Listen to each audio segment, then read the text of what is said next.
तो करें। देखिए, इसको अवार्ड मिलना ही गलत साबित हो रहा है। ये तो प्रूफ है एक नालायक व्यक्ति को, जिसको जो इसका उसके उस तरह का काबिल व्यक्ति नहीं है, उसको अवार्ड देने का मतलब है उसको रिश्वत दी जा रही है। भाईचारा जलाओ पार्टी का टिकट लेकर मैदान में आए, देश की जनता इसको औकात दिखाने का काम करेगी। और इतनी गुलामी भी ठीक नहीं कंगना रनावत, तेरी जो इमेज बनी है खत्म हो जाएगी।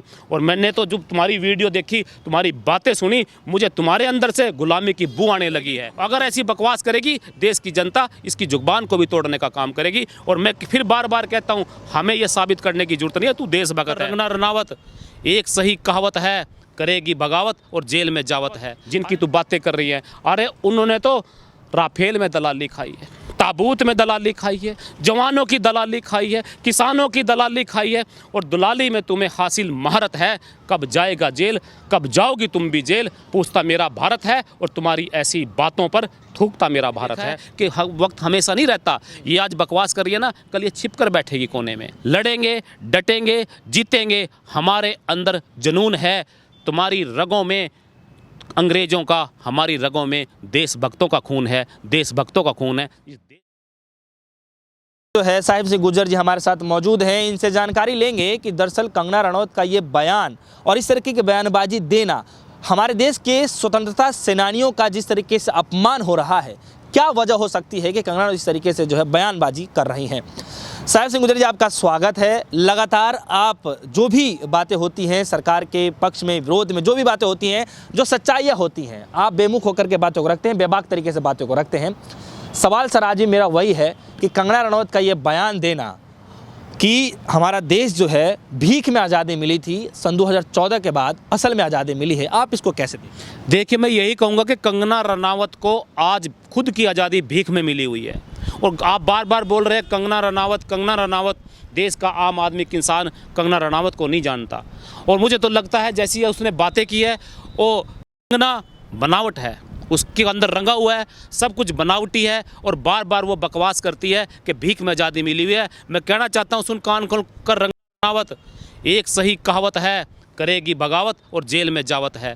अरे तू बकवास करेगी, यदि सरकार के खिलाफ, तेरे को जेल में डाल दिया जाएगा। इसकी मजबूरी है, इसकी चापलूसी है, ये जानबूझकर चापलूसी कर रही है। कहाँ गई थी 2014 से पहले? मैं पूछना चाहता हूँ, क्या मेरे हिंदुस्तान के अंदर 2014 से पहले क्या नहीं था? मुझे बताए 2014 में क्या ये ऐसा मुंह बनाकर अपनी सेल्फी खींचकर क्या सोशल मीडिया पर नहीं डाला करती थी? मेरे देश के अंदर क्या नहीं था? क्या ये हवाई जहाज में नहीं चला करती थी? क्या ये रेल, बस और ट्रेन में नहीं चला करती थी? या सड़कों पर नहीं चला करती थी? मैं पूछना चाहता हूं कंगना रनावत से। और इतनी चापलूसी भी ठीक नहीं कंगना रनावत। मैं बता देना चाहता हूं, देश के अंदर 2014 से पहले क्या नहीं हुआ।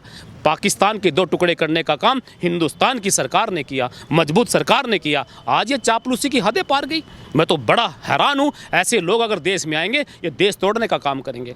और जिस बातें आप जैसी तरह की बातें कर रहे हो, मुझे लगता है आप मोदी सरकार की भगत बन चुकी है। मैं तो कहता हूँ, मैदान में आए, टिकट लेकर चुनाव लड़ने का काम करें। यूपी में चुनाव आ रहा है, पंजाब में चुनाव आ रहा है, एक बार जरा घोषणा तो कर दे कि मोदी सरकार का टिकट या भारत जलाओ पार्टी। मैं बार बार बोलता हूं, जलाओ पार्टी भाजपा बोलने का काम नहीं करता, जो देश को जलाने का काम करती है, भाईचारे को जलाने का काम करती है। भाईचारा जलाओ पार्टी का टिकट लेकर मैदान में आए, देश की जनता इसको औकात दिखाने का काम करेगी। लेकिन एक सवाल यहाँ पर ये उठ रहा है इस वक्त जो है, कंगना रनौत जो है अभी भी इसी बात को लेकर के अडिग है कि कोई मुझे गलत साबित कर दे तो क्योंकि लोगों के अंदर जो इस बात के लिए जो है विचार विमर्श किया जा रहा है कि उस लायक नहीं है कंगना रनौत की, जिस तरीके से उन्हें सम्मानित किया गया है पद्मश्री अवार्ड से, तो वो पद्मश्री अवार्ड उनसे छीन लेना चाहिए। तो उन्होंने इस जवाब में देते हुए कहा है कि अगर मुझे कोई गलत साबित कर दे तो मैं ये अवार्ड वापस कर दूंगी। अपने बात पर अडिग है, कह रही है मुझे कोई गलत साबित तो करे। देखिए, इसको अवार्ड मिलना ही गलत साबित हो रहा है। ये तो प्रूफ है एक नालायक व्यक्ति को, जिसको जो इसका उसके उस तरह का काबिल व्यक्ति नहीं है, उसको अवार्ड देने का मतलब है उसको रिश्वत दी जा रही है। ये रिश्वत के तौर पर, ये रिश्वत और अवार्ड इसके काबिल नहीं है। इसलिए खुद साबित हो रहा है कि ये मोदी सरकार की, भाजपा या जलाओ पार्टी की चापलूसी कर रही है। और कहती है कि मुझे गलत साबित कर दे। आपके अंदर सच क्या है जिसको हम साबित करें? सब कुछ तो गलत है। गलत व्यक्ति को साबित करने की जरूरत नहीं पड़ती। मैं पैसे से वकील हूं और तुम्हें फ्री में सलाह देना चाहता हूं, अपनी जुबान को लगाम दे। और मैंने तो कहा था कि ऐसे हालात देश के अंदर हो गए हैं कि देश के अंदर हर चीज़ को तोड़ा जा रहा है। अरे जातियों को तोड़ा जा रहा है, धर्मों को तोड़ा जा रहा है, देश को तोड़ा जा रहा है, हिंदुस्तान को तोड़ा जा रहा है। और कंगना रनावत, तुम अपनी जुबान को लगाम दे। देश की जनता महंगाई को तोड़ने का काम कर रही है। अगर ऐसी बकवास करेगी देश की जनता इसकी जुबान को भी तोड़ने का काम करेगी। और मैं फिर बार बार कहता हूँ, हमें यह साबित करने की जरूरत नहीं है तू देशभक्त है। इस देश के अंदर क्या बनाया गया कि यदि कोई महंगाई की बात करेगा, रोजगार की बात करेगा, तो उसको गद्दार, पाकिस्तानी, चाइनीज कहकर उसको इस तरह मुद्दे से भटकाने का ये लोग काम करते हैं। कंगना रनावत तो इनकी गुलामी की ज़िंदगी जी रही है और बार बार कहती है कि मुझे आज़ादी मिली है। ठीक है, तुझे आज़ादी 2014 के बाद मिली है, बकवास करेगी सरकार के खिलाफ तुझे जेल में डाल दिया जाएगा। और इतनी गुलामी भी ठीक नहीं कंगना रनावत, तेरी जो इमेज बनी है ख़त्म हो जाएगी। और मैंने तो जो तुम्हारी वीडियो देखी, तुम्हारी बातें सुनी, मुझे तुम्हारे अंदर से गुलामी की बू आने लगी है और इतनी गुलामी की बू भी ठीक नहीं है। और मेरे तो दो याद, जैसे तुम्हारे हालात देश को गाली देने का, देश के जिन्होंने देश के ऊपर अपनी जवानी कुर्बान की, जिन्होंने पूरी ज़िंदगी लगा दी, उनकी बेइज्जती करने के लिए मैं तुम्हें दो पंक्ति सुनाना चाहता हूँ। सुन कंगना रनावत, जिनकी तू बातें कर रही है, अरे उन्होंने तो राफेल में दलाली खाई है, ताबूत में दलाली खाई है, जवानों की दलाली खाई है, किसानों की दलाली खाई है।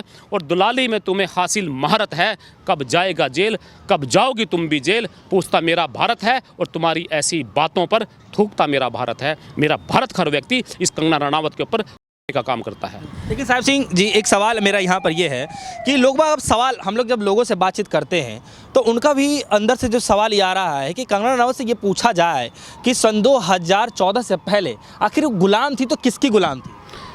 कंगना रनावत तो गुलाम 2014 के बाद हुई है। मेरा देश तो पहले ही आज़ाद था, 1947 से आज़ाद है और आज़ादी की लड़ाई लड़ रहा था। और मैं तो कहता हूँ कंगना रनावत के पुरखों का इतिहास भी उठा लीजिए।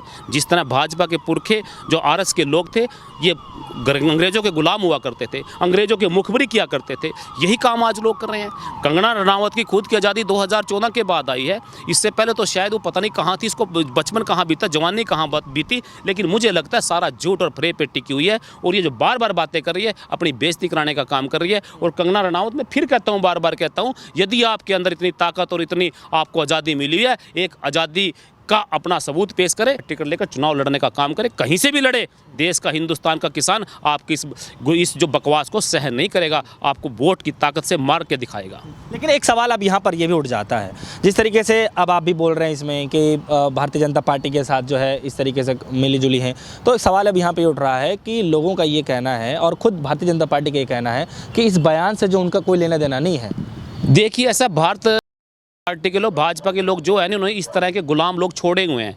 ये यही कहेंगे हमारा कोई लेना देना नहीं है, ये बकवास करेंगे। ये क्या करते हैं, जहर घोल रहे हैं देश के अंदर। और आज देख रहे हैं ना, किसी कोने में चले जाइए, देश के अंदर गृह युद्ध चल रहा है। गृह युद्ध को चलाने के लिए इनके ये काम करते हैं एजेंट के तौर पर। ये जो कंगना रनावत है, ये भी एजेंट का एक रूप है इनका। इनके ऐसे बहुत एजेंट हैं, आप एक को मत देखो, हर कोने पे, हर चौराहे पे, हर गली पे कोई ना कोई पार्टी का एजेंट मिलेगा जो इस तरह का जहर घोलने का काम करता है। कोई देश के लिए आज़ादी पे बोलेगा, कोई देश के जवानों पे बोलेगा, कोई देश के किसानों पे बोलेगा, कोई देश के मजदूरों पे बोलेगा। इनकी बकवास करने का वक्त इसलिए है क्योंकि अब समय नज़दीक आ गया 5 चुनाव का। अभी तो कंगना रनावत जैसी, जो कहते हैं ना कि छाछ बोलता था और छलनी भी बोलने लगी, अभी तो ये छलनी निकल के आई है। अभी बड़ी दूसरी छलनियाँ, छोटी छलनियाँ, बड़ी छलनियाँ सारी निकल के आएंगी। चुनाव से 1 महीना पहले हो सकता है कहीं दंगे भी करा दें।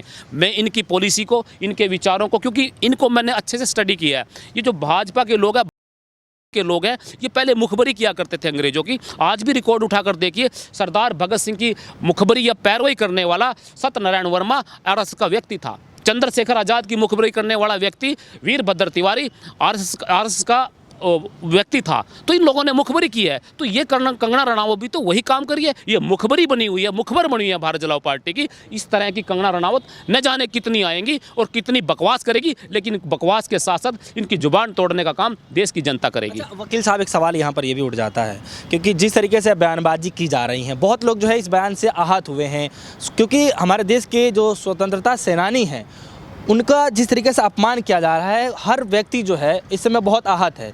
सवाल यहाँ पर ये उठता है कि कंगना रनावत के लिए जो है क्या कोई कानूनी प्रक्रिया ऐसी है जो मतलब लगे कि उनके खिलाफ भी कुछ ऐसी कार्रवाई? ऐसा है, इस देश का जो अंदर कानून सबसे बड़ा है, संविधान सबसे बड़ा है, इससे बड़ा कोई व्यक्ति नहीं हो सकता। और ये तो छोटी सी एक कह सकते हैं छलनी है जो बोल रही है, जो बकवास कर रही है। कानून बहुत बड़ा है, बहुत ताकत रखता है मेरे देश का कानून। मैं कानून के बारे में अच्छे से जानता हूँ। इस तरह की बकवास करने वाला व्यक्ति या कोई भी महिला हो और महिला होने का फ़ायदा नहीं उठा सकती।